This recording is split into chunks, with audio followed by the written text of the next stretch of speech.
On the evening of our 9th wedding anniversary, my husband Michael Hudson arrived home with his expectant administrative assistant. In a casual tone, as though discussing the weather, he issued a series of instructions. Daniela is particular about her meals. From now on, every dish must be different. She's easily nervous and can't sleep alone. Pack your things and move to the guest suite. Without a word, I picked up the suitcase I'd already prepared and walked calmly toward the door.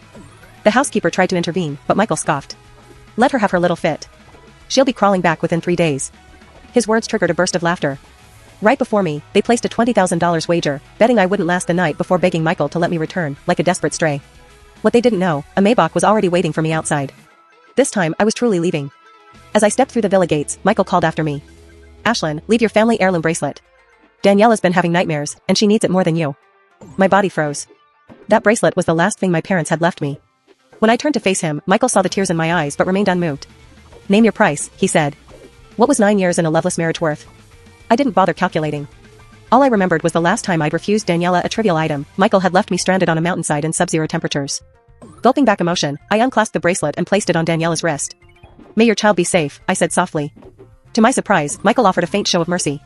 Ashlyn, if you cooperate, my child can be yours too. The moment he spoke, the bracelet slipped from Daniela's wrist and shattered on the floor. A shard nicked her leg, drawing blood. Michael scooped her into his arms like a fragile doll, barking orders at the housekeeper to call the doctor. The urgency in his voice earned me mocking stares. I almost laughed. The night before, when I'd suffered a cardiac episode, Michael had been on his way to a stargazing trip with Daniela. He'd stepped over my convulsing body without a second glance, telling the housekeeper, disinfect the living room. Daniela comes home tomorrow, and I won't have her smell anything unpleasant. Gripping my suitcase, I turned to leave again, but he seized my wrist, eyes icy. Apologize.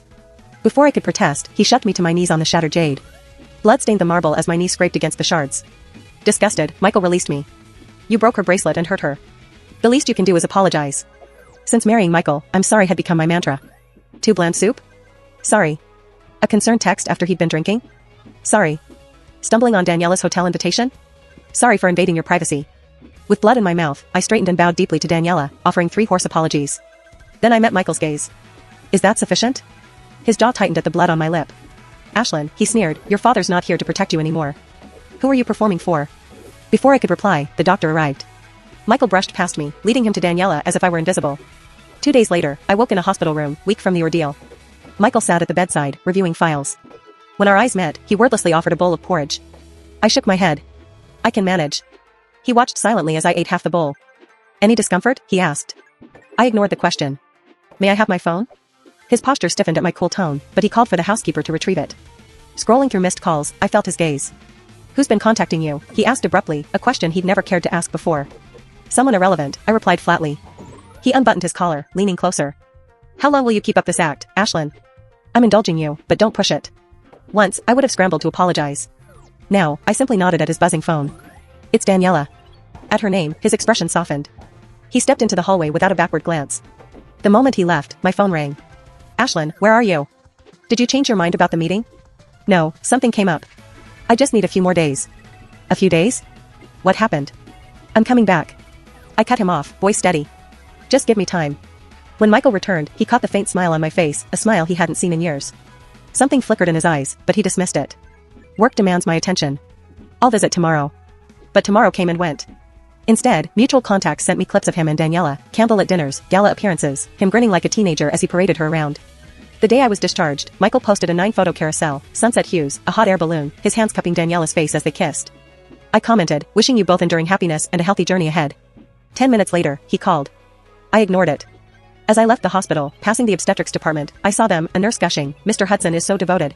He warms the ultrasound gel himself to keep you comfortable. Pregnant women around her side in envy. My hand drifted to my abdomen, a ghost of memory. I recalled the miscarriage, the video call where Daniela had answered, naked and smirking, while Michael lay tied in the background. You couldn't even keep your own child, he'd spat later. What can you do right? Snapping back, I tried to detour, but Michael spotted me. Standing there like a ghost, what do you want? I tensed. It's a coincidence. I'll leave. Wait. At his word, Daniela's smile turned brittle. She clung to his arm. Mrs. Hudson, thank you again for the blood donation. You saved me and the baby. Michael, can't we take her home with us? He tapped her nose affectionately. Anything for my angel. In the car, silence stretched until I noticed something between the seats, a delicate silk garment, damp and out of place. Oh. Daniela gasped. How did that get here? Michael, you said you'd handled it. His face paled as he lunged to snatch the fabric. But I'd already seen it, the monogram D stitched into the lace. Before I could speak, Daniela turned to me, eyes glistening with tears. I'm so sorry, Ashlyn. This is so embarrassing. I must have left it here weeks ago. Michael would never. Enough, Michael snapped, voice taut. He avoided my gaze, jaw clenched. It's a misunderstanding.